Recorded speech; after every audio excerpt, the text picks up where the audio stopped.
Hello! Andito na naman tayo at samahan nyo akong maglinis ng aming pinamiling lamang dagat.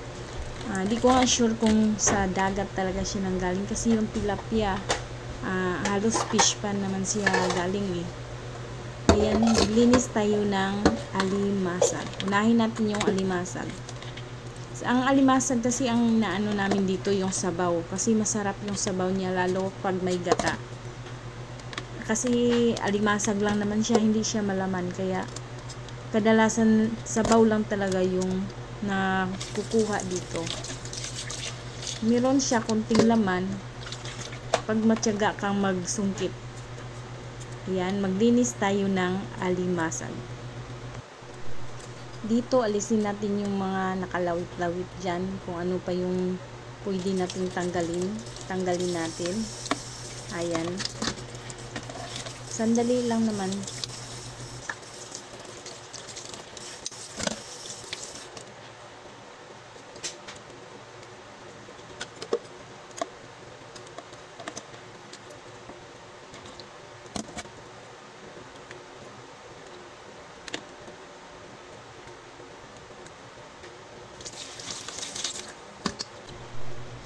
At meron tayong tilapia at saka malalaking pusit.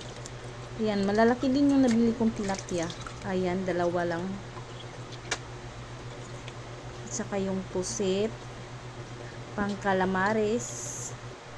Binalatan ko na siya kasi yun daw yung makunat. Di ko lang alam. Kaya sumunod na lang ako. Sabi kasi balatan ko daw. Ayan, binalatan ko na. Ayan yung ulo niya. Tanggalan natin yung parang mga buhangin at saka yung kulay itim. Ayan.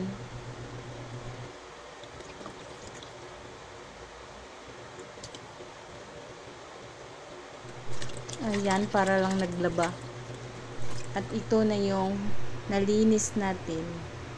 Ayan, malilinis na sila. Hiwa-hiwain natin yung alimasag. Pinaghihiwa-hiwa ko siya, hinahati ko.